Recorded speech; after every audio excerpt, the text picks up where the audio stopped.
Today we're unlearning the lie that abundance looks like excess, that wealth is something you can hold, or that fulfillment is waiting for you on the other side of some goal. Let me ask you something. What if the thing you've been calling lack is just your body begging to slow down and feel again? What if what you're chasing already lives in your breath, your grief, your stillness? This episode is for the ones who had money and still felt empty, the ones who left the 9 to 5 and still felt caged, for the ones who have a vision so big they've forgotten how to be present in their reality. We're talking about true abundance, about why your reality is worth so much more than a pea-sized dream, and how to stop resisting the dance that life keeps inviting you into. So take a deep breath, drop into your body, unclench your jaw, and let's remember together. You were never meant to just survive this life. You came here to feel it all, to move with it, to trust it, to become it. So let's get into it. Hello, everyone, and welcome back to another podcast episode. My name is Jaivia, the host of the Echoes of the Void podcast, where I help you explore spirituality from all aspects, recognize your potential, and energize your passion to align with your highest self.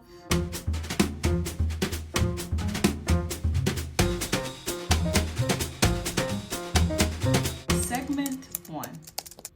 What if you already had everything? I always say this, but can we start asking what if? What if abundance wasn't out there waiting for you, but already pulsing inside of you, quietly, patiently, fully here, right now? Abundance isn't about how much you have. It's about how deeply you feel the presence of what's already yours. To me, abundance is a frequency, a state of enoughness that wraps around your bones like safety. It's the feeling that says, I don't need it all because I already have what matters. No chase, no security, no begging the universe to notice you. What even is the universe? The universe is you. Everything is you. You create the reality. For years, I thought that I was abundant in love, in status, in image, but I was starving for truth, starving for soul, starving for a version of me that didn't need to perform for love or approval. Sometimes we mistake possession for fulfillment, and those are two very different things. We think being surrounded by things, people, praise means that we're rich, but real abundance starts where pretending ends. When you let the illusions go, the need to prove, to impress, to learn your worth, you finally begin to feel full. True abundance is felt, not flaunted. It's the breath that doesn't carry tension. It's that moment of stillness where your chest does not tighten. It's sitting alone and not feeling lonely. It's walking away from whatever isn't aligned and not shrinking as you leave. I had to burn down what I thought was abundance to find what it truly meant. And it didn't show up in a way that the world told me it would. It showed up in the nothingness, in the silence after heartbreak, in the grief of letting go, in the freedom that came after it all. We don't talk enough about how abundance and grief can coexist. You can cry and still be rich in love. You can lose everything and still be rooted in everything, because abundance doesn't live in your bank account. It lives in your capacity to remain whole, even when the world is cracking around you. Even when the world is trying to crack you. And artists, we know this well. We create from the void. We make something from nothing. We stretch the intangible into form. That's abundance. Creating when the world says you have nothing. Dancing when all you want to do is scream. Writing your truth even if no one claps. Who cares if someone claps? Stop feeling. Stop thinking. Just be. Abundance doesn't require applause. It requires presence. Segment 2. Your reality is worth much more than a pea-sized dream. We've been taught to dream small, package our potential into something presentable, shrink our truth into something digestible so the world doesn't choke on it. Your reality is already enormous. It's huge. You just got convinced it was too much to live out loud.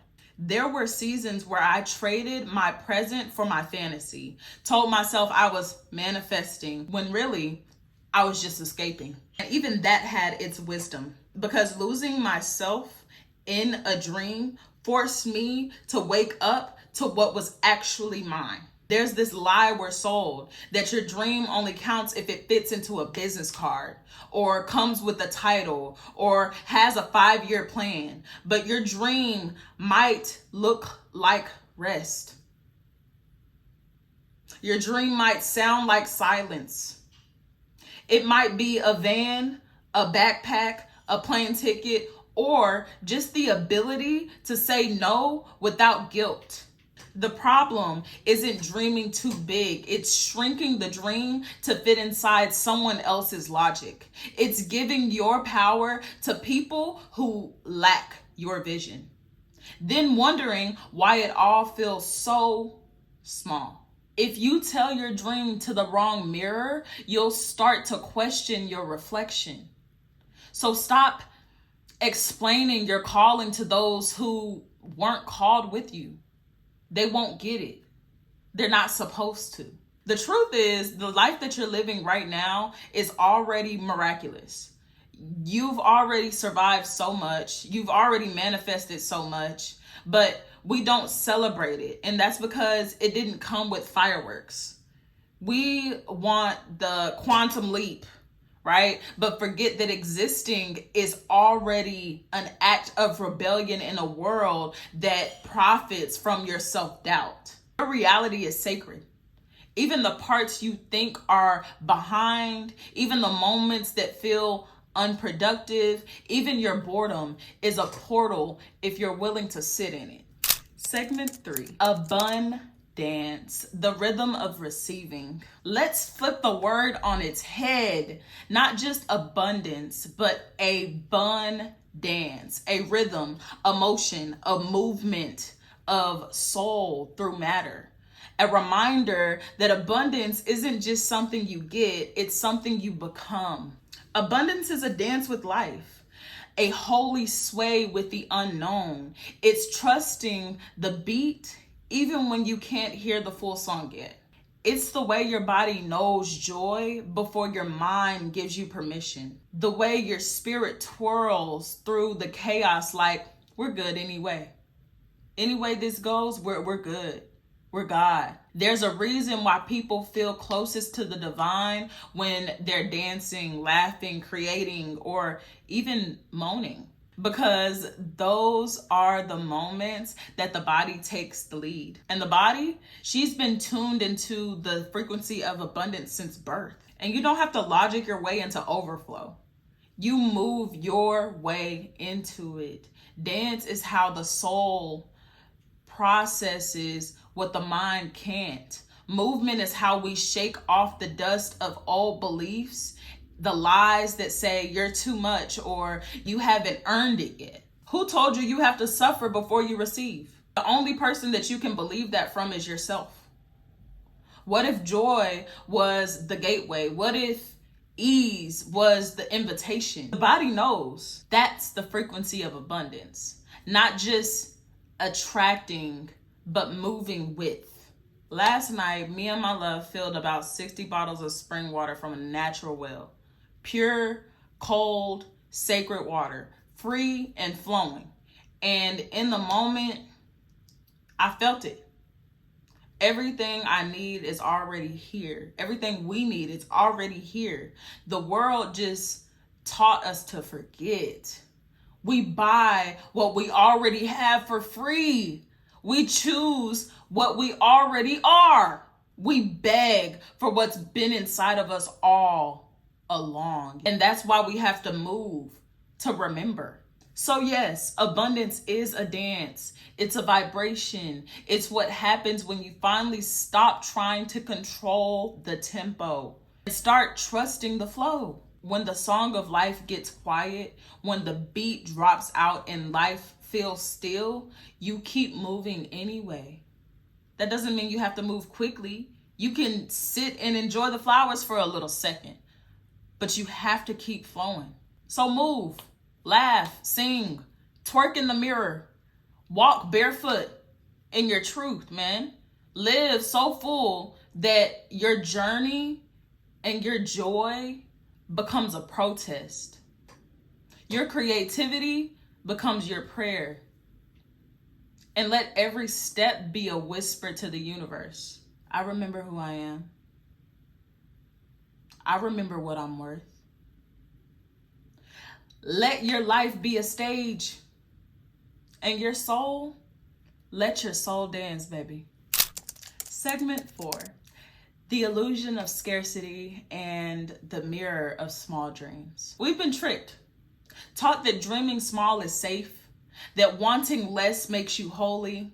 That shrinking yourself makes you digestible, lovable, less threatening. But what if I told you that small dreams are a form of self-harm? Every time you water down your vision to make other people comfortable, you cut off a piece of your own potential. See, the world doesn't just teach scarcity through money, it teaches scarcity through mirrors. The ones you look into every day. People, parents, partners, the world. And those mirrors don't reflect your truth. They reflect their limits, their fears, their projections. So then what happens? You start mistaking their ceiling for your sky. You dream smaller, speak softer, aim lower until your life fits inside a box they can understand. But you're not meant to be understood. You're meant to be expressed. Let's talk about reality. Not the one on paper, not the resume, not the bills, not the job, not the apartment. You don't even love those things. Like, be for real. Let's talk about the bigness of what you carry. The magic, the genius, the visions that come to you in the middle of the night like divine assignments. Write them down. Do them.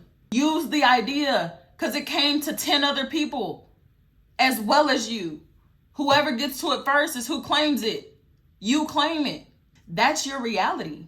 Not the filtered dream they handed you, not the 5-year plan with the salary cap and PTO. Your reality is a galaxy. Your vision is too large to be squeezed into a corporate structure, too expensive to be clapped for by people who stopped dreaming years ago.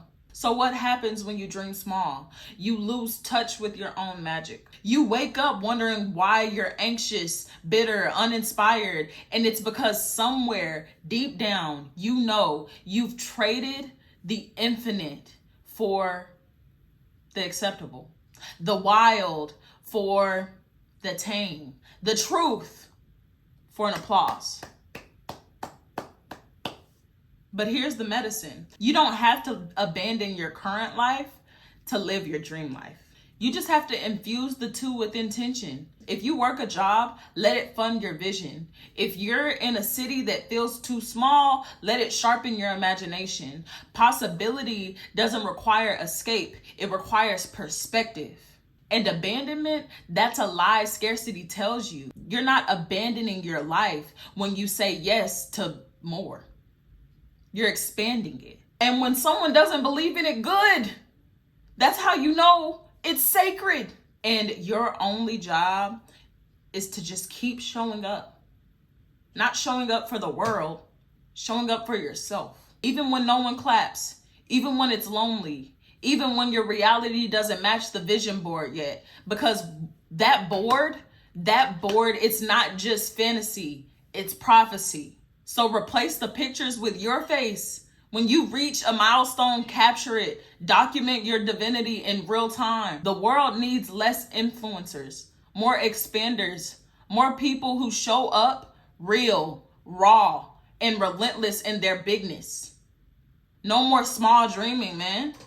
No more scarcity masked as being realistic. Reality isn't the obstacle. It's the playground. And you You're the one who makes the rules. Section 5, the sensuality of enough. Let's get honest. Abundance isn't always loud. Sometimes it sounds like breath, like laughter echoing through the empty room, like a quiet thank you whispered into the pillow before bed. True abundance is sensual, not in the sexualized way that the world sells it, but in the embodied, felt, sacred way only your soul can recognize. It lives in your body before your mind can even catch up. It's the exhale after a long day. The way sunlight kisses your skin on a walk. That's abundance. Because abundance isn't a number, it's a sensation. And when you stop chasing and start feeling, you realize you were never lacking. You were just numb. Truth is, we block abundance because we're afraid of what it actually requires. We feel safe at our jobs. We feel safe doing our daily routine. But step out of the reality for a little bit. Step out of what you see as reality for a little bit. Change your perspective for a little bit. And sit in stillness, in trust, in presence. The world told you to hustle for it, to bleed for it, to prove you're worthy of it.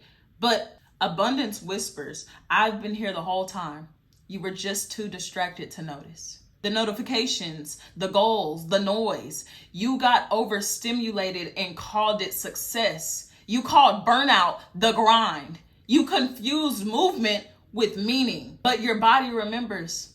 And when you move, not to perform, but to release, you unlock doors that no affirmation ever could. Shake your hips. Roll your neck, man. Let it out. Dance for the part of you that no longer wants to be caged by expectations. That's the ritual. That's the wealth. Creativity is currency. Presence is power. Embodiment is prayer. You are art, a breathing masterpiece. Nothing outside of you will ever feel like enough until you feel like enough inside of your own skin. And enough isn't a limit. It's a frequency. It's a dance. It's a flow. A-BUN-DANCE. A body remembering. A soul finally at ease. All right, y'all ready for a song? Let's get it going. Every interaction is a passion, a purpose, a power trip. Screeches and horns and wheels, a power flip. I tip that, controlling the waves and the days. Watch what you say and the days goes away. I touch the clouds by the sound of your name. I ascend this realm, every frequency I shade. Creating the waves in the ocean you erase. I say pollution is my killer. You see me, I'm reacting with hurricanes, tsunamis, tornadoes laced with grace. Now put that smile on your face.